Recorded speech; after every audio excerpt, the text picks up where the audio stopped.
Hey guys, good afternoon. एक बार फिर से आप सभी का स्वागत है सेंटेंस इंप्रूवमेंट की शानदार क्लास में। सेंटेंस इंप्रूवमेंट की ये पहली क्लास है गाइस। जैसा कि आप देख रहे हैं कि ये प्लस की सीरीज में हम लोगों ने प्रैक्टिस पार्ट पे शुरुआत कर दी। दो क्लासेस हम लोगों ने डन किया एरर डिटेक्शन पर, जो कि ग्रामर पर बेस्ड टॉपिक था।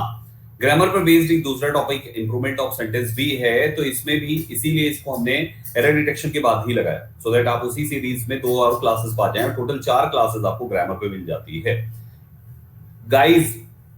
आज के सेशन में मैं आपके लिए इंप्रूवमेंट ऑफ सेंटेंस पर पूरे 60 सवाल लेकर आया हूं। 60 क्वेश्चंस हैं। आपको प्रैक्टिस करके बहुत मजा आने वाला है दोस्तों। 60 क्वेश्चंस बहुत होते हैं, सो जितना भी हो सकेगा हम लोग क्लास में डन करेंगे, और बाकी सारा का सारा क्वेश्चन आपको होमवर्क के रूप में मैं प्रोवाइड कर दूंगा। ये सारी पीडीएफ आप यही वाली पीडीएफ को डाउनलोड कर लेना, जो ये लगी हुई है, यही पीडीएफ आपको मिल जाएगी। ठीक है, आइए शुरुआत करते हैं दोस्तों। तो सबसे पहले जो भी फर्स्ट टाइम है, पहली बार मेरी क्लास में है, इसके पहले आपने मेरी पहली क्लासेस नहीं देखी है, तो मैं चाहूंगा कि आपको बेसिक से क्लास पढ़ना चाहिए। कौन सा बैच, कहाँ का बैच, किधर का बैच पढ़ना है, ये चीज आप मेरी शुरुआत से इसी बैच का पहली क्लास से आप देख लो। एरर डिटेक्शन की मैंने उसमें पूरा प्रॉपर सलाह दी है। ठीक है, संदीप केसरवानी सर्च करके प्रोफाइल फॉलो करें और रेगुलर क्लास को देखें। दोपहर 12 बजे मंडे से फ्राइडे, वीक में 5 दिन मैं पढ़ाता हूँ। ठीक है ना, सैटरडे आप सभी लोग क्विज वगैरह सॉल्व करते हो, संडे को कॉम्बैट देते हो, तो सातों दिन आपका बिजी शेड्यूल रहता है मेरे साथ और हमारी क्लासेस के साथ। ये क्लास की टाइमिंग्स है दोस्तों, और आज की आप 12 बजे वाली क्लास देख रहे हो, यानी ये क्लास हो चुकी है, ये हो चुकी है और ये हो चुकी है। ये वाली चलने वाली है और ये इसके बाद 2 बजे से है। बहुत स्पेशल टॉपिक गाइस। आप सभी को मैं एक बात बता दूं, आज 2 बजे की क्लास में मैं एडजेक्टिव्स पर प्रैक्टिस कराऊंगा, तो ये हर किसी के लिए जरूरी है। एडजेक्टिव टॉपिक आप सबको पढ़ाया जा चुका है, तो इसकी प्रैक्टिस के लिए आप सभी लोग 12 बजे की क्लास में आइएगा, ताकि आप प्रैक्टिस कर सको। ठीक है, क्योंकि देखो कॉन्सेप्ट तो पढ़ा ही है आपने, तो कॉन्सेप्ट की क्लास में इसलिए मैंने आपको नहीं बुलाया, लेकिन प्रैक्टिस की क्लास तो जरूरी है। प्रैक्टिस तो जरूरी है, तो इसलिए आप सबको ये 2 बजे वाली क्लास यूट्यूब चैनल पर है, वाईफाई स्टडी यूट्यूब चैनल पे। आप सबको आके एडजेक्टिव की प्रैक्टिस करनी है मेरे साथ। ठीक है, चलो। और सुबह का एडिटोरियल शो तो आप देखते ही हो। अब शुरू करते हैं गाइस आज की क्लास इंप्रूवमेंट ऑफ सेंटेंस पर, जो कि है मेरे दोस्तों, इंप्रूवमेंट ऑफ सेंटेंस एक ऐसा पार्ट है जो जितने भी नंबर की इंग्लिश जिस भी एग्जाम में पूछा जाएगा, उसमें 2 नंबर से लेकर 5 नंबर के बीच के क्वेश्चन इससे पूछे जा सकते हैं। 2 नंबर से 5 नंबर के बीच के क्वेश्चंस, जी हाँ, यानी 2 से 5 सवाल इससे पूछे जा सकते हैं। अगर क्वेश्चन कम से कम 50 हैं, तो 2 से 5 सवाल इससे पूछे जा सकते हैं। ठीक है, और अगर एरर डिटेक्शन को इंक्लूड कर ले तो फिर बहुत सारे हो जाएंगे, राइट। तो गाइज ओवरऑल ग्रामर पर फुली तरीके से डिपेंड है ये पूरा का पूरा आपका इंप्रूवमेंट ऑफ सेंटेंस का कॉन्सेप्ट। साथ में अंडरस्टैंडिंग तो जरूरी है। ये अंडरस्टैंडिंग अच्छी होगी तभी आप इंप्रूवमेंट ऑफ सेंटेंस कर पाएंगे, राइट। और उसके लिए आपको मैं अपने एडिटोरियल शो में तो डेली आप मेरे साथ जुड़ ही रहे। अब सुनिएगा कैसे करेंगे और क्या होता है इंप्रूवमेंट ऑफ सेंटेंस।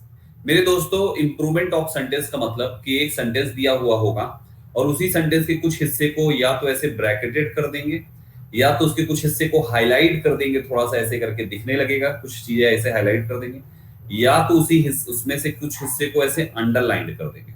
जो भी है, ये तीनों तरीका केवल उसी हिस्से को हाईलाइट करने का या उसी हिस्से को चेंज करने के लिए है।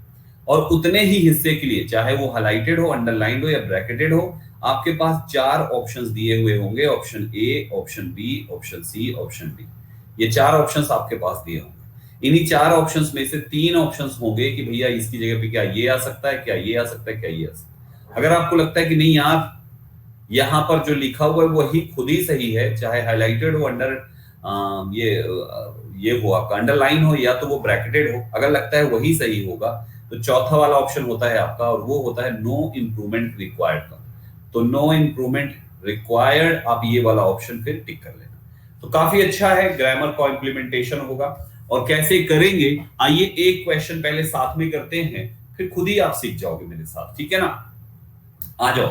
आप क्वेश्चंस करते करते, ये एक ऐसा पार्ट है जिसको क्वेश्चन करते समय ही सीखा जाता है। तो सबसे पहला हमने यहां पर आपके सामने लिखा, सुनैना कह रही आपकी ग्रामर पढ़ानी थी पहले।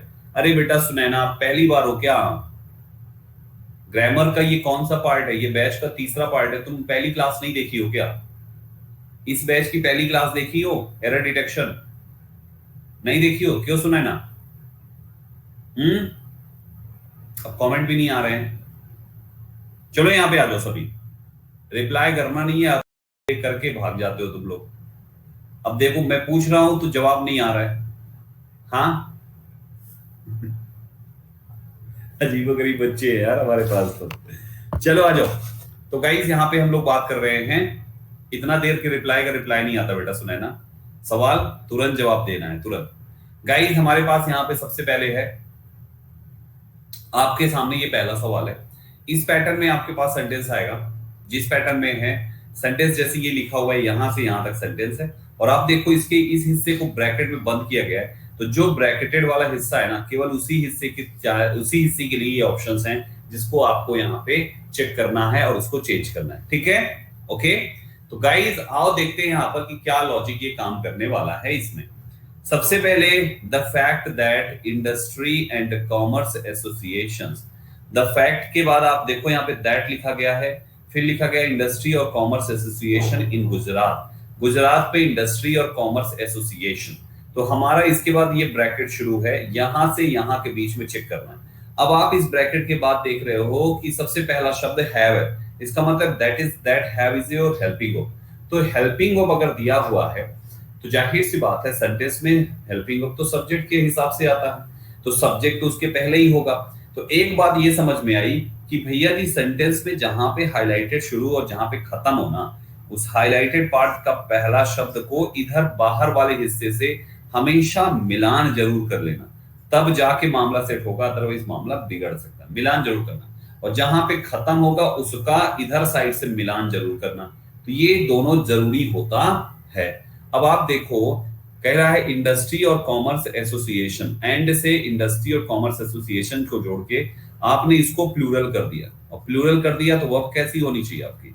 प्लूरल होनी चाहिए। अब प्लूरल वर्ब हमारी हैव ही होनी चाहिए, हैज हमारा यहाँ पे नहीं हो सकता, तो ये हिस्सा हो गया यहाँ पे गलत। और हैव अगर आप लगाते हो तो कंप्लेंट नहीं कंप्लेंड चाहिए किसी के बारे में। तो गाइस हमारा जो जवाब है वो सही आंसर हो जाएगा आपके सामने, option number C. Complaint is the verb with re, while complaint, complaint तो नाउन है, हमें तो हैव एक हेल्पिंग वर्ब लिखी हुई है, तो हैव हेल्पिंग वर्ब के साथ मेन वर्ब की थर्ड फॉर्म चाहिए, और थर्ड फॉर्म होती है कंप्लेंट। तो जवाब हमारा कौन सा हो गया? कंप्लेंट हो गया, है ना? अब आपका यहाँ पे ये गलत इसलिए था क्योंकि ये कंप्लेंट था, इसलिए गलत था। तो नो इंप्रूवमेंट तो होगा नहीं, इंप्रूवमेंट तो होना ही है, और इंप्रूवमेंट में सही जवाब कौन सा? ये वाला हो गया। तो कुल मिला के देखो, इंप्रूवमेंट ऑफ सेंटेंस अलग से कुछ भी नहीं है। कंप्लेन किसी के बारे में कर, कंप्लेन किसी से करते हैं, किसी के बारे में करते हैं। तो complain about the flight of migrants, migrants की फ्लाइट के बारे में उसको कंप्लेन करना है, ओके। किसी से की जाती है तो complain to that particular person, किसी के बारे में की जाती है complain about that particular person. तो कंप्लेन के साथ दो चीजें आती है ना, समझे? जैसे मुकेश ने सोहन के बारे में कंप्लेन करी, तो Mukesh complain about Sohan to his father, Mukesh complain about Sohan to his father, about Sohan to his father, यानी कि जिससे की जाती है वो टू है, और जिसके बारे में की जाती है वो अबाउट होता है। तो ये पार्ट भी सही है। तो कुल मिला के मामला ये है भाई साहब कि आपका जो सेंटेंस है वो सी वाले ऑप्शन से रिप्लेस करने पर उस ब्रैकेटेड पार्ट को सही हो जाएगा। ठीक है, आगे चले। बहुत अच्छे, आप सुनिएगा दूसरा सेंटेंस आपके सामने। एक एक क्वेश्चन आसान है यार, सब आप कर जाओगे, बस ध्यान से करना, कुछ भी नहीं, मिस्टेक ना होने पाए जल्दबाजी में। अब यहां से ब्रैकेट शुरू है, आगे से फुल स्टॉप लग गया, तो इधर वाले से लिंक जरूर करना। तो they are still waiting for the further meeting. अब आपके सामने पॉल, पॉल मैंने अभी नहीं दिया था ना पहले क्वेश्चन में बच्चों, फर्स्ट क्वेश्चन में पॉल दिया था, मैंने नहीं दिया था ना? ओके, तो पहले 10 सवाल विदाउट पॉल होंगे, पहले 10 सवाल विदाउट पॉल होंगे, उसके बाद के सवाल जो होंगे वो पॉल के थ्रू होंगे। ठीक है, इस बात को ध्यान रखना है। तो प्लीज बीच बीच में कोई ये ना कहे सर पॉल से कराओ, पॉल से कराओ। अब सुनिएगा गाइस, तो यहां पे है they are still waiting for the further meeting, ये आपके सामने क्वेश्चन है। तो हमें इधर वाले से लिंक करना है कि यही इस ब्रैकेट की इधर क्या है, इधर साइड क्या है? इधर साइड अपने पास है वेटिंग। तो हमें पता है कि वेट फॉर होता है, वेट फॉर होता है, तो यहाँ पे फॉर लगा है, तो वेटिंग फॉर किस चीज का? द फर्दर मीटिंग, आगे की मीटिंग का। तो स्टेटमेंट तो ठीक लग रहा है। अब अगर हम बाकी ऑप्शन देखें तो वेटिंग फॉर द फार्दर नहीं होता क्योंकि मीटिंग दूर नहीं होती। फॉर द मोर फर्दर कभी जिंदगी में ना आएगा, मोर फार्दर भी नहीं आएगा। तो इसलिए ये बाकी सारे ऑप्शंस कैंसिल हो गए और सही जवाब हमारा ऑप्शन नंबर डी हो जाएगा। No improvement is required. Further means additional या नेक्स्ट जो है, फार्दर तो डिस्टेंस की बारे में बात करता है, इसलिए करेक्ट आंसर आपके सामने आ गया। ठीक है, चलिए आगे चलते हैं दोस्तों। इसके बाद आ जाइए क्वेश्चन नंबर तीसरे पे, ध्यान से इसको भी करिए। कहते हैं वॉलेंटियर्स एंड मिलिशिया, वॉलेंटियर्स और militia were used to be called out to stop violence. अच्छा, बताइए फटाफट, इसमें बताइए सभी लोग जल्दी जल्दी। ओके भाई, लेट लपेट आप आ रहे हैं, कोई गुड आफ्टरनून अब नहीं, अब सीधा क्वेश्चन का आंसर कीजिए। देख लिया है, कमेंट सब देख रहे हैं, बताइए सभी जल्दी जल्दी।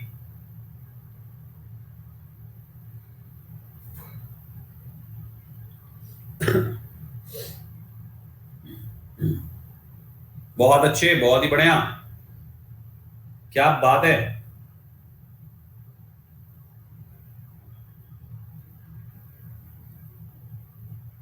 शाबाश। अब सुनिएगा, मैं यहां पे बताता हूं। आपने देखा यहाँ पे वॉलेंटियर्स एंड मिलिशिया, ये मिला के आपका ये हिस्सा हो गया प्लूरल। तो बस वो प्लूरल होनी चाहिए, यहां भी प्लूरल है, यहां भी प्लूरल है, यहां भी प्लूरल है, यहां भी चल जाएगा। ठीक है, अब देखिए इसके बाद क्या लिखा हुआ है, आपने देखा है, पहले तो चेक कर लो ये गलत है कि नहीं। लिखा हुआ है वॉलेंटियर्स एंड मिलिशिया वर, वर के बाद लिखा हुआ है यूज्ड टू। आपको पता है कि यूज्ड टू अगर किसी भी बी फॉर्म की वर्ब के बाद आता है तो हम इस यूज्ड टू के साथ जीरंड इस्तेमाल करते हैं। याद आया, याद आया, याद आया कि नहीं, याद आया। अगर यूज्ड टू वर्ब की बाद आता है, किसी भी वर्ब के बाद आता है, तो हम उस यूज्ड टू के बाद जीरंड लगाते हैं। वर्ब के बाद आ रहा है, अतः इसके बाद आपको जीरंड लगाना था, बी गलत है, इसकी जगह पर बीइंग होना चाहिए। Being called out to stop violence. अब पहला ऑप्शन यहाँ पे है यूज्ड टू बीन, टू के बाद बी आता है, बीन नहीं आता, पहला option cancel. Were used to been, यही तो लिखा है, वर यूज्ड टू बीन, ये सही जवाब है, यही आंसर होना चाहिए। Were used to have been कहां कर दिया, यूज्ड टू के बाद तो जीरंड चाहिए, और खुद गलत है तो नो इंप्रूवमेंट नहीं होगा। अतः आपका आंसर इस सवाल का कौन सा है, ऑप्शन नंबर बी है ना। मजेदार क्वेश्चन, आसान आसान से इस टाइप से करते हैं, क्वेश्चंस आसान है, चीजें सीखते चले जाएंगे, है ना। ओके, कुछ बच्चों के सवाल हैं, शायद रुक जाओ देख लेता हूं फिर आगे चलता हूं। सर हेल्प शुरू से कैसे रीड करें, इंग्लिश मेरे को नहीं आता। चंदन, पीपीटी का प्रिंटेबल फॉर्म मिलेगा। प्रिंटेबल फॉर्म क्या होता है भाई, A4 साइज, A4 साइज मैं पूरा कंपाइल करके दे दूंगा आपको, ठीक है। डोंट वरी बेटा आस्था, कंपाइल करके दे देंगे, अब आराम से प्रिंटेबल फॉर्म निकलवा लेना, है ना। चलो, तो ये आपका हो गया, यहां तक मामला हो गया, ठीक है। तो हमने यहां पे इस रूल को देखा और करेक्ट आंसर इस सवाल का बी फॉर्म कोई भी हो, उसके बाद यूज्ड टू आने पर आपको जीरेंडियल यूज करना, जीरेंड यूज करना है, ठीक है ना। चलिए नेक्स्ट पे आ जाइए, सवाल नंबर 4 पे आते हैं, क्वेश्चन नंबर 4 पे आते हैं। 3 तक क्लियर हो गया, कोई कंफ्यूजन नहीं है ना, ग्रेट। 4th कहता है the property used to being run commercially as an equestrian centre but is not used as a private property.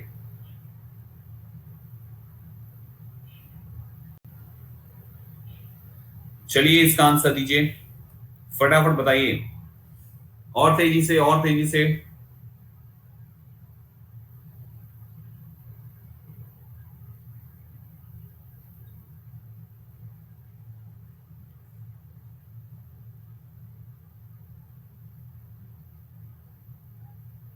शाबाश। अब सुनो, सेंटेंस का द प्रॉपर्टी, एक सेंटेंस का सब्जेक्ट। अब आपको इस जैसे ही आपने देखा सब्जेक्ट के बाद ब्रैकेट खींच दिया तो वर्ब चाहिए, तो यूज्ड टू सही लिखा हुआ है, प्रॉपर्टी के बाद यूज्ड टू है, तो आपको पता है कि डायरेक्ट बाद सब्जेक्ट के डायरेक्ट बाद यूज्ड टू आने का मतलब है इसके बाद मेन ऑफ की फर्स्ट फॉर्म का आना। आप आईएनजी नहीं लगा सकते, आप आईएनजी नहीं लगा सकते, तो ये कैंसिल हो गया और ये कैंसिल हो गया। Used to be run, used to be ran, be के बाद रैन जिंदगी में कभी ना आएगा, है ना। Run first form and third form दोनों होता है, सेकंड फॉर्म रैन होता है, ये फर्स्ट और थर्ड है, आर ए एन ये सेकंड है, सेकंड बी के बाद कभी नहीं आएगा, अतः आंसर हमारा ऑप्शन नंबर सी हो जाएगा। लॉजिक इज वेरी सिंपल है यार, ऑप्शन नंबर सी यहाँ पे करेक्ट आंसर हो जाएगा। ऐसे करके मार्क करते चले।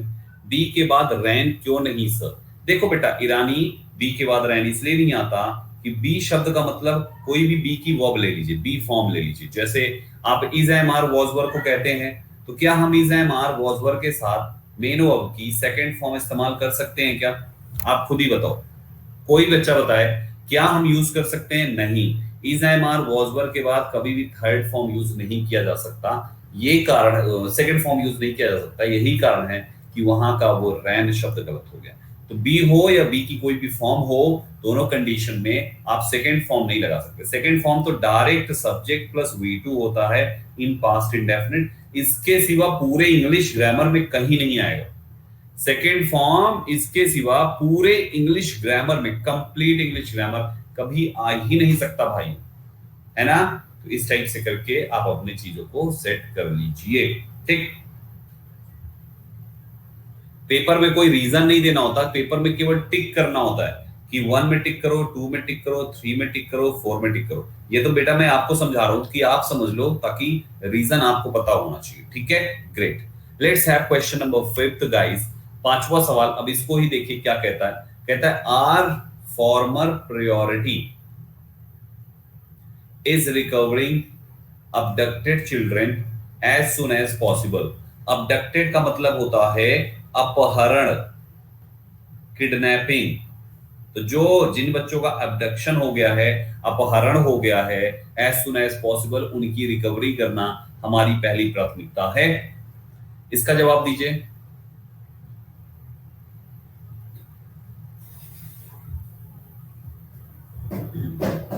बहुत ही बढ़िया यार,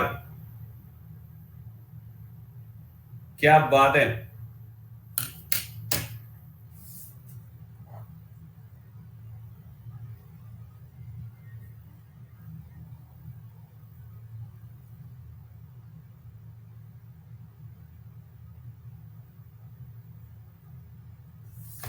गाइस अब सुनिएगा, इसमें क्या है, लॉजिक इसका बहुत सिंपल है। कहता है our former priority, former priority नहीं होता।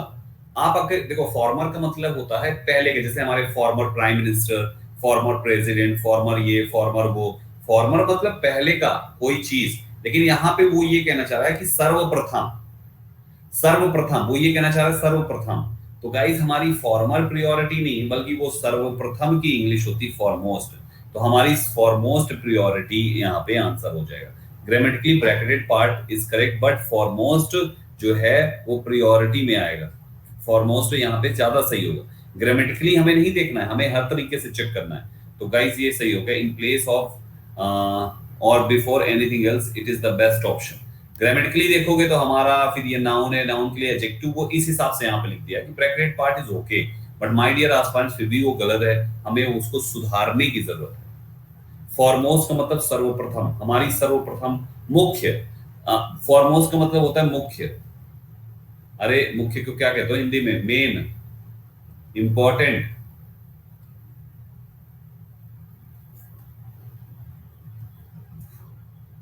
क्लियर हुआ? तो गाइस इस टाइप से करके हमें ये चीज को ध्यान देना है कि आखिर आपका मेन गेम क्या है। वो सेंटेंस को समझो, हमारी हमारे पहले की प्रायोरिटी या सर्वप्रथम प्रायोरिटी। सेंस के हिसाब से आप देखोगे ना, हमारी पहले की प्रायोरिटी या सर्वप्रथम प्रायोरिटी? सर्वप्रथम प्रायोरिटी, हमारी मुख्य प्रायोरिटी। तो आपका जो शब्द की जो मीनिंग है उसके अनुसार ही तो लगाएंगे। रिकवर कराना उन बच्चों का जिनका अपहरण हो गया है, जितना जल्दी हो सके उतना जल्दी। सही है, ठीक है, इस टाइप से मार्क कर लीजिएगा। क्वेश्चन नंबर 6 पे आ जाइए दोस्तों, बड़े अच्छे अच्छे सवाल हैं आज। ये कहता है the number of the spectators were so large, the number of the spectators were so large that the function had to be cancelled. अच्छा, इसका बताइए फटाफट भाइयों, फटाफट।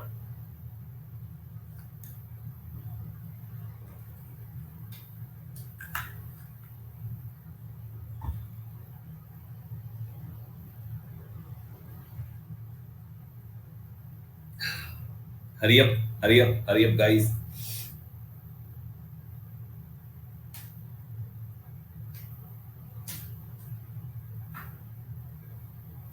क्या बात है यार, बहुत ही बढ़िया, क्या बात है, शाबाश। गाइस इसका लॉजिक बहुत सिंपल है। देखिए आपका लिखा हुआ है द नंबर ऑफ ना, तो रूल कहता है कि भैया जी द नंबर ऑफ, इसके बाद प्लूरल नाउन बस्ट बट सिंगुलर वर्ब का इस्तेमाल किया जाता है। द नंबर ऑफ के बाद प्लूरल नाउन सिंगुलर वर्ब का इस्तेमाल होता है, ठीक है। तो गाइस हमारे पास यहाँ पे द नंबर ऑफ है, तो नाउन तो सही लगाया लेकिन आपने वर्ब गलत कर दिया, तो ये गलत हुआ, दैट मींस डी गलत हुआ। आ नंबर ऑफ आएगा तो प्लूरल दोनों होने चाहिए, आपने यहाँ पर नाउन तो सही रखा लेकिन वर्ब गलत कर दिया, ये भी प्लूरल होना चाहिए, वर होना चाहिए, नहीं है तो गलत है, यानी ए भी हो गया गलत।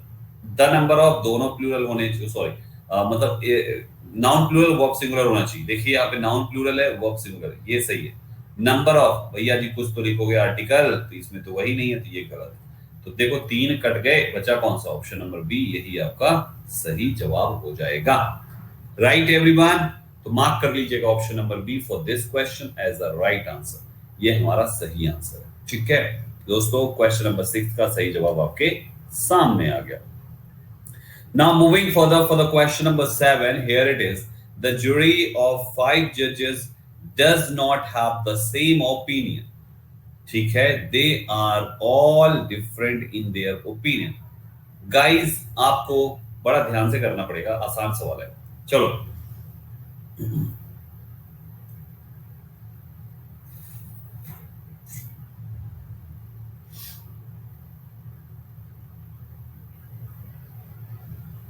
कर लिया गाइस, गाइस गाइस सुनिएगा ध्यान से। गाइस ये जो जुरी शब्द है ना, द जुरी, सबसे पहले दो सवाल यहां पे निकल के आते हैं। जुरी कलेक्टिव नाउन के साथ आर्टिकल कौन सा आएगा, एक में आ लगा है और एक में ता लगा है। तो for your kind information, collective noun के साथ द आर्टिकल हम इस्तेमाल करते हैं, आर्टिकल या एन का इस्तेमाल नहीं करते हैं। तो हमारा ए और ऑप्शन नंबर सी ये दो कैंसिल हो गए। Now two options we have, एक ये है एक ये, और दोनों में अंतर केवल वो केवल इस चीज का है, डू और यहाँ पे डस। तो नाउ द पॉइंट इज कि हमारा ये जो जूरी है 5 जजेस का, ये सिंगुलर है कि प्लूरल है, और ये हमेशा कलेक्टिव नाउन के सेंटेंस में यूज पर डिपेंड करता है कि आपने उनको कलेक्टिवली यूज किया है, वो सब एक मत हैं या अलग अलग है। तो पता चला यहाँ पर have does not have the same opinion, does not have, they all have different, मतलब वो सब डिफरेंट है, उनके ओपिनियन अलग है। तो यहाँ पे जो जुड़ी है वो मल्टीपल पार्ट्स में बढ़ गई, मल्टीपल पार्ट्स में बढ़ गई, किसी का कुछ कहना है किसी का कुछ कहना है, और जैसे ही मल्टीपल पार्ट में बची बढ़ गई, जुड़ी हो गई प्लूरल, और प्लूरल वो आनी है, सिंगुलर यहाँ पर दी हुई है जो कि कैंसिल है, और आंसर हमारा ऑप्शन नंबर बी हो जाएगा, है ना। तो गाइस इस टाइप से हमारा यहाँ पे इस टाइप से चीजों को याद रखिएगा। यस, एनी कंफ्यूजन, सब क्लियर हो रहा है सबको? ऐसे ही किया जाता है इंप्रूव। ये improvement of sentence error detection से बहुत इजी है, क्योंकि केवल आपको उतना ही हिस्से में चेक करनी है जितना ब्रैकेट के अंदर। तो जब ब्रैकेट के अंदर का ही हिस्सा चेक करना है तो मामला ऐसे ही आधा आसान हो जाता है ना, ठीक है। चलो क्वेश्चन नंबर 8 पे आ जाए। 8वां सवाल आपके सामने स्क्रीन पर, ध्यान से करिएगा दोस्तों। 8वां सवाल देखो क्या कहता है। 8वां सवाल कहता है कि she is a young beautiful black heard woman. क्या बात है,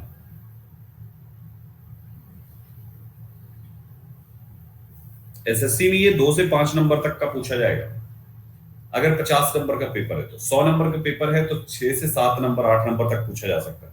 200 नंबर के पेपर में लगभग 15 से 20 नंबर का पूछा जाएगा। जैसा पेपर वैसे ही इसकी ग्रेविटी है।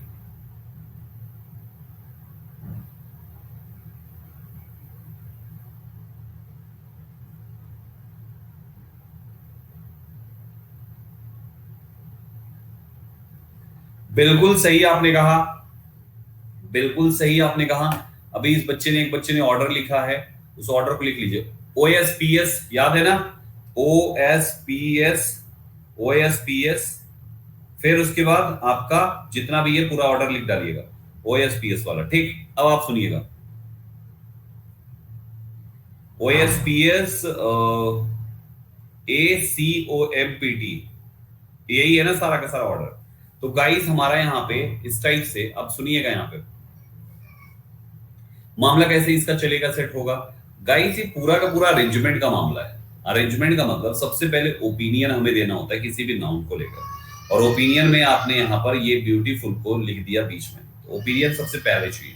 तो ब्यूटीफुल सेंटेंस की सबसे पहले आना चाहिए, मतलब शुरुआत में आना चाहिए इस सभी के लिए, क्योंकि यंग वुमेन है, ब्यूटीफुल वुमेन है, ब्लैक हेयर कलर की वुमेन है, सब कुछ यहाँ पर इसके लिए। तो गाइस हमने तो सबसे पहले तो ये लिखना है ना, इसको पहले लिखना है, तो हमारा ये पहले आएगा, यानी ब्यूटीफुल पहले चाहिए था, ब्यूटीफुल यहाँ पे। करेक्ट आंसर कौन सा ऑप्शन को बी? यस और नो? इसका मतलब क्या है, ये जो है बेटा ये ऑर्डर है, ये एक्चुअली ऑर्डर है कि अगर किसी एक सेंटेंस में मल्टीपल एडजेक्टिव्स आते हैं तो आपको वहां पर पहचानना है कि कौन कौन सा एडजेक्टिव है। तो जैसे ये यंग, यंग किसी इंसान की क्या बता रहा है, किसी के एज बता रहा है। एज आप देखो यहाँ पे कहाँ लिखा हुआ है, ये लिखा हुआ है, यानी अगर आपके इतनी सारी चीजें आती है तो एज का नंबर 5वां होगा। ठीक है, तो इसका सीक्वेंस ये आप इसको कहाँ मिलेगा, ये आप एडजेक्टिव में देखो। मेरा जो एडजेक्टिव का बैच मैंने पढ़ाया है उसमें आपको पूरा मिल जाएगा, ये चीज बहुत ही डिटेल में मैंने समझाई है। ठीक है, आंसर और का कौन सा है? ऑप्शन नंबर बी, सीधा टिक करो। When there are more than 2 adjectives used for a person then sequence will be, ये देख लीजिए, ये लो पूरा लिखा ही तो है यार, opinion, size, quality, shape, age, colour, material, purpose. ठीक है ना, सब लिख लीजिएगा। आगे चलते हैं दोस्तों।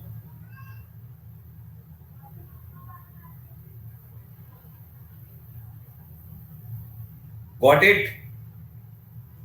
बोलो, आगे चले। चलो क्वेश्चन नंबर 9 पे आ जाओ, फटाफट इसको पढ़ो।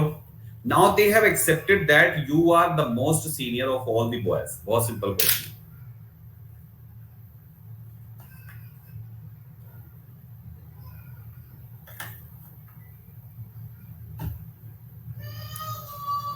जल्दी बताइए फटाफट, फिर इसके बाद पॉलिंग शुरू करेंगे। अब 11 नंबर से पॉल बॉल खेलेंगे अपन। बिल्कुल सही जवाब दिया आप सभी लोगों ने।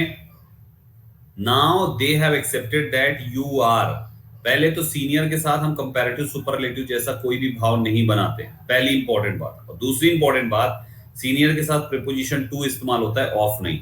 सीनियर टू चाहिए दोस्तों, सीनियर टू इसमें नहीं है, इसमें है तो मोस्ट नहीं आएगा, इसमें है यहां पे भी नहीं है तो ये भी कैंसिल हो गया।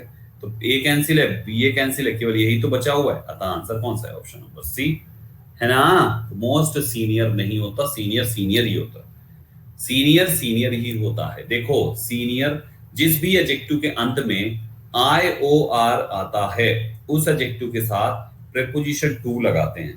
तो आप देखो यहाँ पे टू नहीं लगा है, अतः ये कैंसिल हो गया, और यहाँ पे टू नहीं लगा है तो ये कैंसिल हो गया।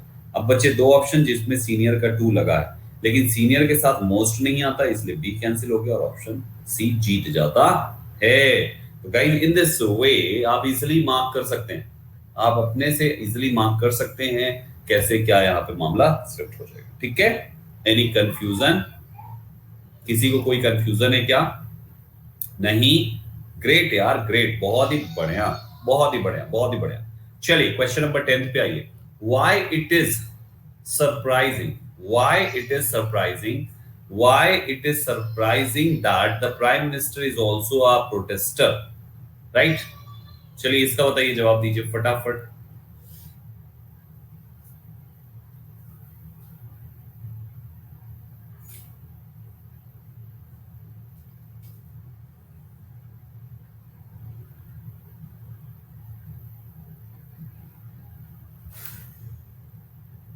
Fast everyone.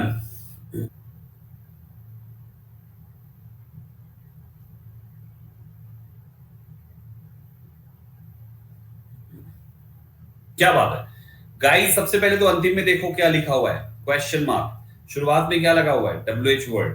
एक बात समझ में आती है कि अगर WH वर्ड शुरुआत में आ गया, अंतिम में क्वेश्चन मार्क है, तो जाहिर सी बात है इन्वर्जन आएगा और हमें सबसे पहले हेल्पिंग वर्ब लिखनी पड़ेगी और फिर सब्जेक्ट। हेल्पिंग वर्ब पहले लिखनी पड़ेगी दोस्तों, तो ये गलत हो गया। हेल्पिंग वर्ब पहले लिखने पड़ेगी, आपका ये भी यहाँ पे हो गया गलत। अब यहाँ पे why is it surpassing surpassed, क्या हम स्टेटमेंट को पैसिव वॉइस बना रहे हैं? नहीं, तो स्टेटमेंट में फिर सॉरी सरप्राइज तो आएगी नहीं, तो गलती हमारे मतलब गलत हमारा ये भी पार्ट हो गया और करेक्ट आंसर ऑप्शन ये हो जाएगा। देखो आसान होता है यार, एलिमिनेशन का टेक्निक सबसे बेस्ट होता है, सबसे बेस्ट होता है। अगर एलिमिनेशन सीख गए ना, लिटरली कहता हूं कि एक एक सवाल सही होगा, एक एक सिंगल सवाल सही होगा, कभी भी मिस्टेक आप नहीं करेंगे। इतना इजी होता है एलिमिनेशन का टेक्निक, ठीक है। अब आ जाओ 11 नंबर से। पहले 5 सवाल 30 सेकंड्स पॉल के साथ होंगे, फिर उसके बाद के सारे सवाल 15 सेकंड आपको मिलेगा, ठीक है, चलेगा? यस और नो? हाँ, पहले 5 सवाल 30 सेकंड्स के साथ होंगे और फिर उसके बाद 15 सेकंड्स में हम करेंगे। Question number 11, he admired the speed with which he completed the work, उसने उस स्पीड को एडमायर किया जिससे उसने कंप्लीट किया इस काम को, मतलब बहुत ही स्पीड में काम को पूरा किया। And appreciates the method adopted by him. आपके पास 30 सेकंड का पॉल है, चलिए।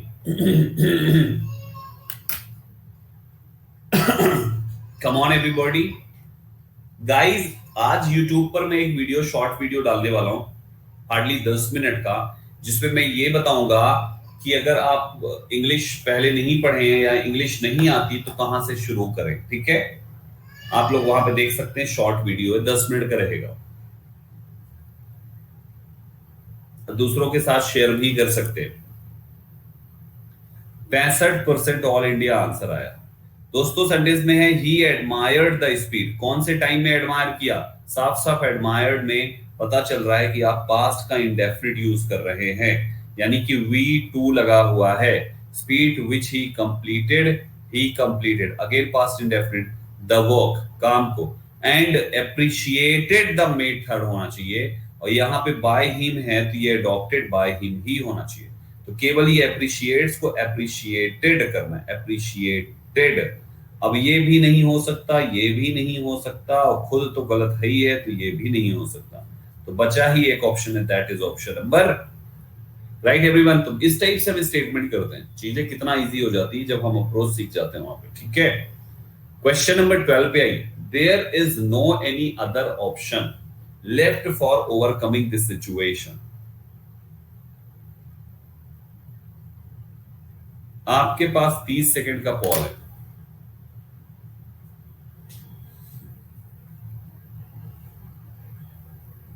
Yes, WiFi study YouTube channel, right.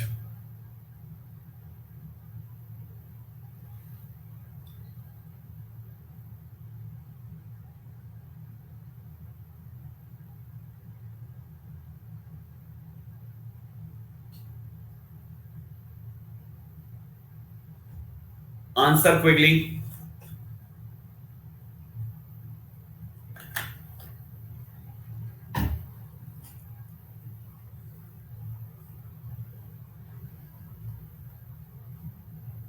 अब सुनिएगा, सेंटेंस पे लिखा हुआ है there is no any. Rule generally English grammar का है no is equal to not plus any, और हमने क्या किया, नो एनी कर दिया, मतलब नॉट का पत्ता काट के हम नो को बैठा रहे हैं, तो मामला हो गया गलत। तो पहली चीज ये नो हटाइए, इसको नॉट कीजिए। There is not any other opinion या option, there is not any other option, there is not any other option. तो गाइस हमारा यहां पर नॉट पहले तो करो, there is any other option left, है ना, फॉर ये चीज के लिए। तो भैया जी ऑप्शन नहीं है, ये है आंसर, तो इसलिए एक answer not any other option, option B सही है। देयर इज ऑप्शंस कर दिया आपने, देयर इज किया है, इज और ऑप्शंस कोई मैच नहीं खा रहा, तो ये भी गलत है, तो आंसर केवल एक ही निकल, option number B. No and any can not be used together in the sentence, तो देयर इज नॉट एनी, तो इसलिए उसको सुधार दीजिए, बस हो गया। यस और नो? तो 12 का आंसर आपके सामने आ गया। 13 पे आइए दोस्तों। He acted cowardly in front of his enemies. आपके पास 30 सेकंड है, फटाफट।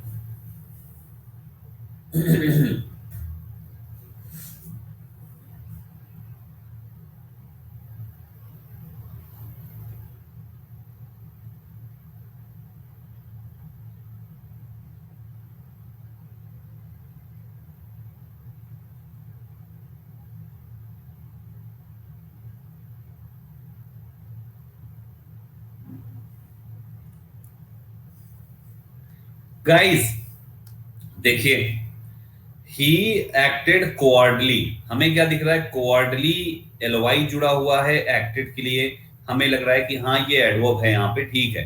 लेकिन मुझे एक बात बताइए, COWARDLY में से अगर हम LY हटाते हैं तो COWARD बचेगा। अक्वार्ड का मतलब होता है कायर, that means parts of speech में ये एक नाउन है। तो आप एक नाउन के साथ LY जोड़ते हैं तो भाई साहब वो पार्ट्स ऑफ स्पीच में एडजेक्टिव बनता है, एडवर्ब नहीं। तो ये एडजेक्टिव है। अब आपको इस जगह पे एडवर्ब चाहिए, तो यहाँ पे कोई भी ऐसा एडजेक्टिव जिसके अंत LY पर होते हैं, उस एडजेक्टिव का एडवर्ब फॉर्म होता है कुछ इस टाइप से, है ना? इन अ कोवर्डली मैनर, इन अ, और यहाँ पे मैनर कौन सा? कोवर्डली, फ्रेंडली, लवली, जो भी है। तो आपको वो शब्द बीच में लिखना है, वो एडजेक्टिव बीच में लिखना है। तो आपका आंसर जो है वो ऑप्शन नंबर, समझ गए ना? आंसर कौन सा सही है? ऑप्शन नंबर बी सही है। इस टाइप से करके करते हैं, तो लॉजिक बहुत ही सिंपल है, तो ध्यान से करिए। अरे पीहू बेटा, मैंने ये बोला है कि ऐसे एडजेक्टिव्स, ऐसे शब्द जिनका LY पर अंत होता है वो सब एडवर्ब नहीं होते, एडजेक्टिव भी होते हैं। कैसे पता चलेगा? अगर LY हटाने के बाद नाउन बच गया तो वो एडजेक्टिव बनेगा LY लगाने से, क्योंकि नाउन से एडजेक्टिव बनेगा। और अगर कोई उसको LY हटाने के बाद वो एडजेक्टिव बन गया, जैसे COURAGEOUS, करेजियस, करेजियस में LY जोड़ा तो करेजियसली बना। ये करेजियसली आपका एडवर्ब है। क्यों? क्योंकि भाई आपने एक एडजेक्टिव में LY जोड़ा है, तो एडजेक्टिव में LY जुड़ता है, और नाउन एडजेक्टिव में LY जुड़ता है तो एडवर्ब होता है, और नाउन में LY जुड़ता है तो एडजेक्टिव होता है। ठीक है, तो ये पॉइंट याद रखिए। 13 का आंसर ऑप्शन बी है दोस्तों। कोवर्डली एक एडजेक्टिव है, और इन अ कोवर्डली मैनर ये एक एडवर्ब है ना? फ्रेंडली एक एडजेक्टिव है, इन अ फ्रेंडली मैनर ये एडवर्ब है। लवली एक एडजेक्टिव है, इन अ लवली मैनर ये हमारा एडवर्ब है। तो इस टाइप से करके चीजों को पकड़िए पहले, कौन क्या है। ठीक है, चलिए नेक्स्ट पे आते हैं दोस्तों। 13 के बाद 14 पे आ जाइए। ही कीप्स बाइंग, वो लगातार जारी रखा खरीदना ऑफिसेस को एट वेरियस प्लेसेस पर, and recently he has bought another offices in Mumbai. Simple है यार, बहुत ही सिंपल है।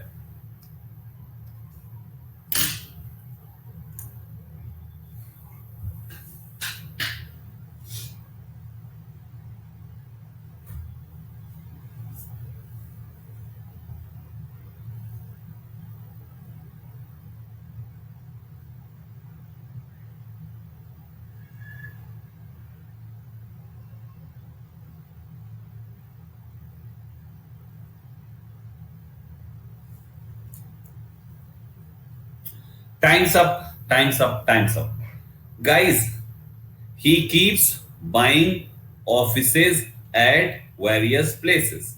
At लिख दिया, हाँ, तो अब आगे places आप ऐड कर सकते हो। तो various शब्द आ गया। various का मतलब होता है विभिन्न, विभिन्न का मतलब एक से ज्यादा ही होंगे, इसलिए places लिखा गया। और recently और हाल ही में he has bought another office. So guys, मैं आपको बताना चाहूंगा ANOTHER, another के बाद सिंगुलर नाउन लिखना होता है। तो अनदर ऑफिसेस कहना गलत है भाई, ऑफिसेस कहना गलत है। तो आपका आंसर कौन सा होना चाहिए दोस्तों? एक ही ऑप्शन बचता है। अरे नहीं नहीं, अरे सुनो तो कामनी बेटा, यहाँ पे ऑप्शंस एलिमिनेट करने के लिए सारा ऑप्शन पूरा पूरा पढ़ने की जरूरत नहीं होती है, थोड़ा थोड़ा पढ़ो, थोड़ा थोड़ा। चलो अच्छा, 15 नंबर क्वेश्चन विदाउट पॉल करके दिखाता हूं आपको, ठीक है ना। 15 नंबर विदाउट पॉल करते हैं। इतना नहीं तो कितना टाइम चाहिए, 1 मिनट 1.5 मिनट चाहिए क्या? जितना देर मैं पढ़ता हूं उतना तो मिल ही गया संडेज पढ़ने में, 30 सेकंड्स मिल गए ऑप्शन पढ़ने में, बहुत थे, सफिशियंट है भाई। लेकिन फिर भी चलो 15 नंबर का क्वेश्चन मैं आपको अपने साथ करके दिखाता हूं, ठीक है। देखो, हम यहाँ पे आए, you are better than other boys who always try to boast about themselves. तो तुम दूसरे लड़कों से काफी अच्छे हो जो हमेशा अपने बारे में डींगे मारते रहते हैं, ठीक है। Better than other boys, better than other boy, better than the other boys.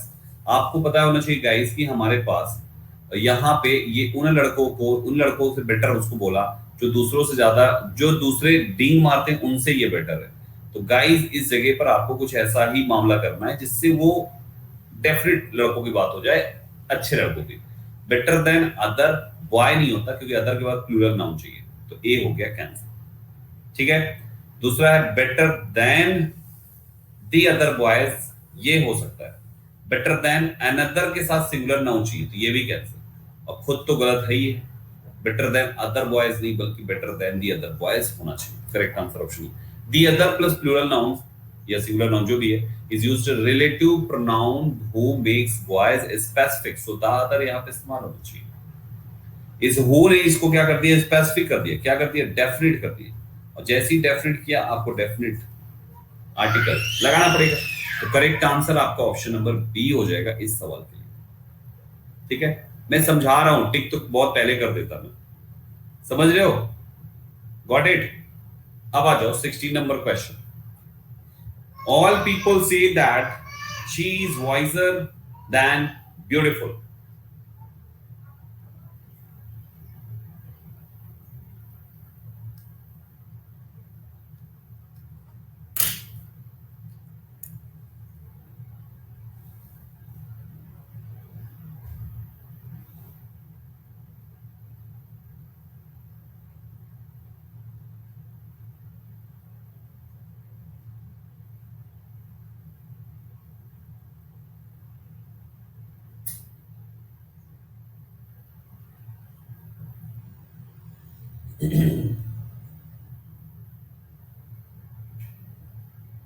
Time's up, time's up, time's up. 43. Guys, now listen to me. Guys, कहते हैं all people say कि she है wise और beautiful। इसका मतलब एक अकेली लड़की के लिए आपने दो क्वालिटीज, यहां पर एक wise और एक beautiful लिखा, और ये दोनों एडजेक्टिव्स को कंपेयर कर दिया आपने। कंपैरिजन किनके बीच में हो गया, एडजेक्टिव्स के बीच में। अभी कुछ दिनों पहले मैंने पढ़ाया है इसके बारे में कि अगर एडजेक्टिव्स को आपस में कंपेयर किया जाता है तो दोनों एडजेक्टिव पॉजिटिव डिग्री में होने चाहिए, अतः वाइज एंड ब्यूटीफुल ही होगा, समझे। अगर कंपैरिजन एडजेक्टिव्स में हो तो दोनों एडजेक्टिव्स पॉजिटिव डिग्री में, इसलिए ये भी पॉजिटिव डिग्री कर दिया, ये भी पॉजिटिव डिग्री कर दिया। कंपैरिजन हो रहा है तो बीच में देन लगा दो, और ये क्वालिटी ज्यादा है तो इसके पहले मोर लगा दो। तो एक्चुअली ये जो वाइजर है ना, ये एक्चुअली मोर वाइज होना चाहिए, मोर वाइज।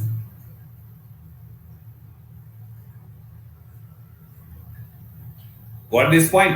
So guys, हमारा करेक्ट आंसर यहाँ पे कौन सा है, more wise than beautiful, more wise than beautiful, option number C, more wise than beautiful सही होगा, ठीक है ना। ऐसे करके करते। नाउन का कंपैरिजन होता तो वाइजर जैसे होता, all people say that she is visor then, suppose यहां लिखा होता हर सिस्टर, अब ये सही है, अब ये वाइजर चाहिए क्योंकि आप शी को उसकी बहन से कंपेयर कर रहे हो, तो नाउन्स का कंपैरिजन हो गया, तो नाउन से कंपेयर करोगे तो कंपैरेटिव डिग्री लगानी पड़ेगी। लेकिन भाई अभी तो एडजेक्टिव का हो रहा है ना, तो एडजेक्टिव में कंपैरिजन हमेशा पॉजिटिव डिग्री के साथ होता है। गॉट इट, यस और no? I hope you people got it. Let's have question 17, इसको पढ़ो ध्यान से। Good instructors will look upon eagerly signs of failure, ठीक है, signs of failure in other students.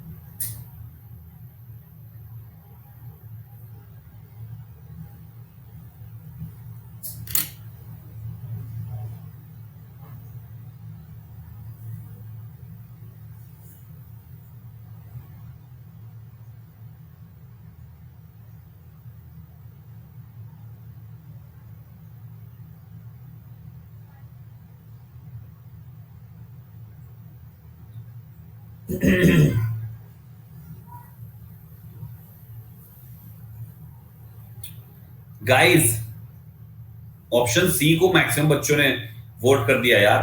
Answer हमारा ऑप्शन बी है, that is look out for. इसका मतलब होता है लुकआउट होना यार, लुकआउट करना यानी कि विजिलेंट होना, be vigilant and take notice. Vigilant होना यार, अलर्ट रहना थोड़ा सा, है ना। Will be used because the sense of the sentence is instructors take notice of early signs of failure. तो गाइस उसको देख रहे हैं ना, तो good instruction will take notice, इसका मतलब will look out for early signs of failure in their students. ये हमारा आंसर है। करेक्ट आंसर आपके इसके लिए कौन सा सही है? कौन सा सही है? ऑप्शन नंबर बी सही है। मार्क करें ऑप्शन बी। Right everyone. ऐसे करके इतना सिंपल, मतलब कुछ नहीं है यार, थोड़ा फ्रेजल हो गए। If you talk towards someone, यदि तुम किसी की ओर बात करो, in authority such as a parent or teacher, you answer them in a rude way.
Guys सुनिएगा, सेंटेंस है, करेक्ट आंसर है इसका option number C, that is talk back. Talk back to someone क्यों है? रिप्लाई इंसॉलेंटली और rudely will be used because it is mentioned in the sentence that reply will be in a rude way। अगर reply rude way में हुआ है तो talk back होगा। If you talk back to someone in authority such as a parent or teacher, you answer them in a rude way। Talk back का मतलब है कि उल्टा जवाब देना। जवाब देना यार, अगर आप किसी भी इंसान को अपने आप को अथॉरिटी मान के आप उसको टॉक बैक करते हो, मतलब उल्टा जवाब देते हो।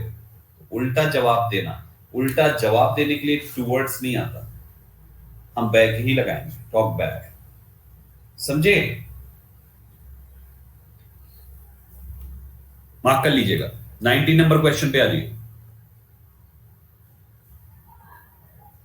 कुछ लोग कह रहे हैं टॉक ओवर भी हो सकता है, रुक जाओ पहले क्लियर कर लो। एक बात बताओ मुझे, आप कोई भी इंसान है, कोई लड़का है, पिता ने कहा कि बेटा सिगरेट ना पियो, गलत बात है, तो बेटे ने कह दिया पिताजी ये सलाह देने से पहले खुद को तो देख लीजिए, दिन भर में एक पैकेट सिगरेट सुट्टा मार जाते हो और हमसे कह रहे हो कि बेटा सिगरेट मत पियो, गलत बात है। बेटे ने क्या किया? टॉक बैक किया। आप मुझे बताओ, क्योंकि आगे मेंशन है ना कि you answer them in a rude way, तो ये एक रूड वे था। इस वे में बेटे ने बाप से बात करी, तो मुझे ये बताओ टॉक बैक किया, वापस किया, जो बोला उस बात को वापस किया, टॉक बैक इसको कहते हैं।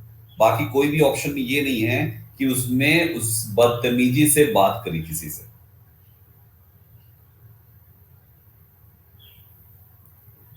तो इसका मतलब बदतमीजी से बात करना ऐसा, तो इसलिए टॉक बैक। ठीक है, चलो आ जाओ। टॉक ओवर मतलब किसी मुद्दे पे बात करना ना। We talked over the condition of India in this pandemic. We talked over that particular मुद्दा। ठीक है, ऐसे करके याद रखो तो चीजें आसान हो जाती है। 18 हो गया, 19वें पे आ जाओ। 19वां सवाल है little knowledge of current affairs. Current affairs का थोड़ा सा नॉलेज। करंट अफेयर्स का कितना नॉलेज भाई? थोड़ा सा नॉलेज। तो थोड़ा सा knowledge of current affairs, okay, little knowledge of current affairs proved helpful for Shyam clearing his examination. यानी श्याम को उसके एग्जाम को क्लियर करने में प्रूफ हुआ, साबित हुआ। अच्छा,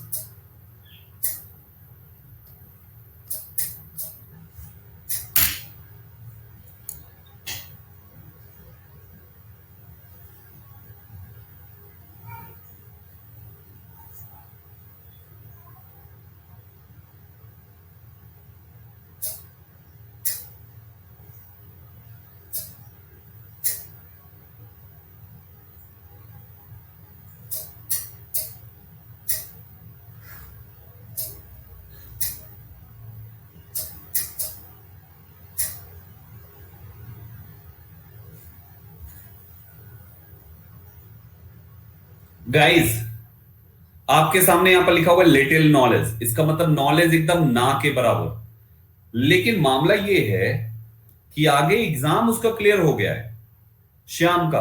तो एग्जाम क्लियर हो गया, इसका मतलब करंट अफेयर का थोड़ा बहुत जो नॉलेज उसके पास था, वो ये कहना चाह रहा है, थोड़ा बहुत जो नॉलेज उसके पास था। तो थोड़ा बहुत के लिए आ लिटिल आएगा दोस्तों, और एक ही ऑप्शन है आ लिटिल का, that is option number C. समझ में आया? यहां पे आ लिटिल का इस्तेमाल क्यों हुआ? क्योंकि थोड़ा बहुत नॉलेज उसको जो करंट अफेयर की थी उसने प्रूव कर दिया या बहुत ही मददगार साबित हुआ फॉर श्याम के लिए क्लियर करने में एग्जाम को। तो गाइस यहाँ पे ये आंसर हो जाएगा, है ना। 19 का आंसर आपके सामने। 28 पे आ जाइए दोस्तों, 20वां सवाल ध्यान से पढ़िए क्या होता है। दिस एनालिसिस, ठीक है, this analysis does not imply that if we can not employ our youth, let us keep them indoors in one course or another.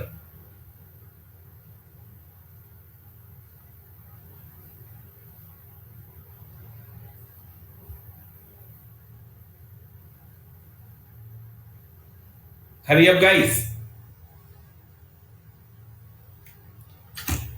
जल्दी से बताइए।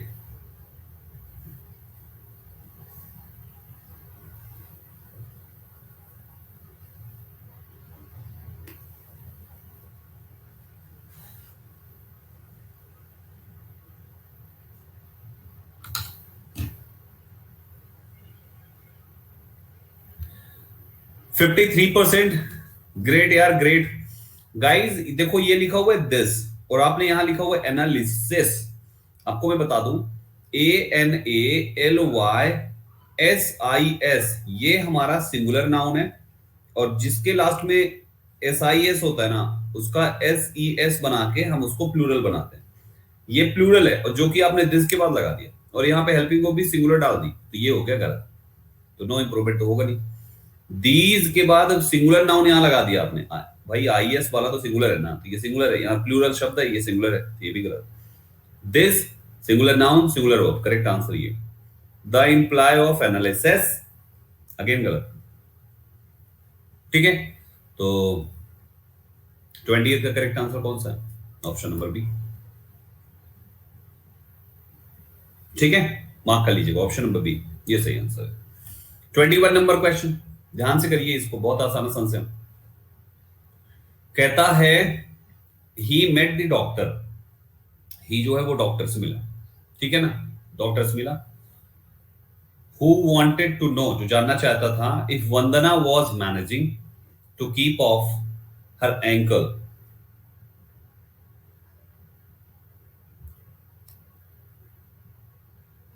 फ्रेजल वर्ब है यार, ध्यान से करिएगा, फ्रेजल वर्ब मामला है, कुछ है नहीं इसमें।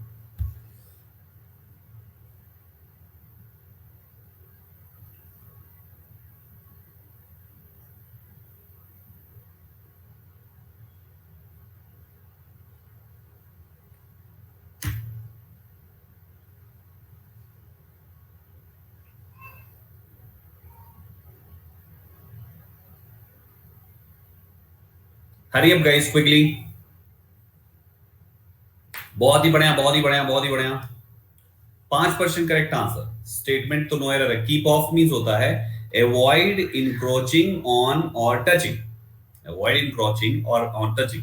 तो he met the doctor who wanted to know कि क्या वंदना अब अपने एंकल को छू तो नहीं रही बार बार, क्योंकि उसने कुछ पट्टी वट्टी कर रखी होगी, है ना, बार बार, तो वो छू तो नहीं रही है। अगर वो छू रही है तो फिर मामला वहां पे गलत है, फिर वो सुधार नहीं होगा। तो keep off is fine and keep off is already given, so no need to use another word. Vandana was managing to avoid touching her ankle, right? So this is the answer. हमें option number D टिक करना है for this question, mark कर लीजिएगा, यही सही जवाब है। ठीक है, लेट्स हैव क्वेश्चन नंबर 22। देखो 22 क्या कहता है, डोंट गिविंग इट,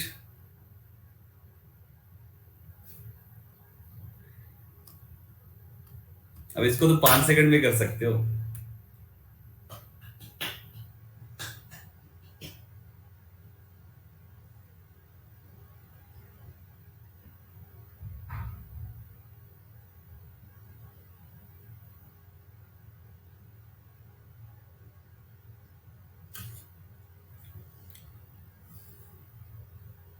ऐसे ऐसे क्वेश्चंस गलत कैसे हो जाते हैं? ये तो बहुत ही इजी वाले क्वेश्चंस होते हैं, ऐसे क्वेश्चंस भाई, इस टाइप के क्वेश्चंस गलत नहीं होते, मतलब बिल्कुल गलत नहीं होनी चाहिए।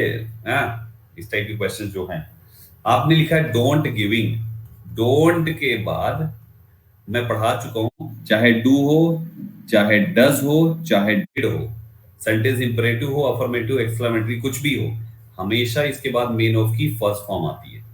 फर्स्ट फॉर्म चाहिए थी, आईएनजी नहीं, फर्स्ट चाहिए, सेकंड नहीं, डू तो है ही या नहीं, तो ये तो ऐसे ही गलत है, शुरुआत नहीं कर सकते नॉट से, तो एक ही ऑप्शन बचता है, that is B option. Logic is very simple, है ना। 22 ऑप्शन नंबर बी मार्क करें, वही करेक्ट आंसर। लेट्स हैव 23, ध्यान से सुनिएगा। कहता है it was dominated by the cunning and good natured president. It was dominated किसके द्वारा? एक चतुर गुड नेचर्ड प्रेसिडेंट के द्वारा डोमिनेटेड था, ठीक है ना। Called fourth by the crisis of the depression. 30 seconds, hurry up guys।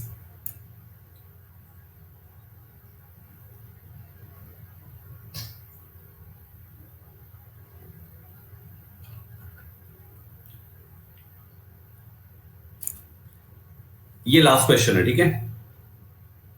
इसके बाद बाकी सारे क्वेश्चंस आपके लिए होमवर्क में, सब इसी पीडीएफ में है, आराम से डाउनलोड करो और प्रैक्टिस करो।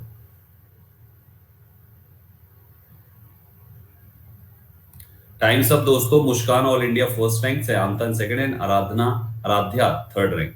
Guys correct answer option number D होगा, कॉल फोर्थ लिखा है ना, कॉल फोर्थ, इसका मतलब होता है to cause something to come into action या एग्जिस्टेंस, किसी चीज का एग्जिस्टेंस या एक्शन में आना। तो it was dominated by the cunning और गुड नेचर्ड प्रेसिडेंट, एक होशियार चतुर और गुड नेचर प्रेसिडेंट के द्वारा ही ये क्या था, डोमिनेटेड था। Called fourth by the crisis of the depression, यानी ये चीज जो क्राइसिस ऑफ द डिप्रेशन का है, उस चीज का किसमें आना हुआ, to cause to come into action. तो overall this part was correct, no improvement is required, ठीक है। तो गाइस ये पूरे 23 क्वेश्चंस हम लोगों ने डन किए। अब बाकी सारे क्वेश्चंस आपके लिए होमवर्क में 25 तक मैं लेकर आया था कि करेंगे, लेकिन कोई नहीं, ये हो गया। अब ये मैंने सबका ऐसे करके लगा के रखा है अच्छे से। इंप्रूवमेंट आपको बढ़िया प्रॉपर सोल्यूशन के साथ है, तो आपको कोई दिक्कत नहीं होगी। 60 तक आप इजिली प्रैक्टिस कर सकते हैं। 60 क्वेश्चंस टोटल लेकर आए, ठीक है। ये देखिए पूरे 60 क्वेश्चंस लेकर आए, ठीक। जो भी बच्चों ने अभी तक बेसिक नहीं पढ़ा है, वो सबसे पहले जो ये सीरीज चल रही है, तो इस सीरीज का पार्ट 1 पहले देख डालें, फिर पार्ट 2, क्योंकि अगर तुरंत उनको ग्रामर सीखनी है तो फिर पार्ट 2 देखें। और ये अभी आप जो देख रहे हैं ये पार्ट 3 है, समझें। तो इसलिए दोस्तों ये जरूर करें कि पार्ट 1 देखें, तो ज्यादा सीक्वेंस में आप और बेनिफिट उठा पाएंगे। मेरी अभी अगली क्लास यूट्यूब पर है दोस्तों, 2 बजे है, और मैं एडजेक्टिव पर प्रैक्टिस कराऊंगा। और बता दूं आपको, फिलर के फॉर्मेट में होगा क्वेश्चन, एरर के फॉर्मेट में होगा क्वेश्चन, सिंपल होंगे क्वेश्चंस, मॉडरेट होंगे क्वेश्चंस, हर लेवल का होगा क्वेश्चन। तो टाइम पर पहुंच जाना, 2 बजे का मतलब 2 बजे पहुंचना, ठीक है। चलो गाइस अभी के लिए इतना ही, थैंक यू वेरी मच।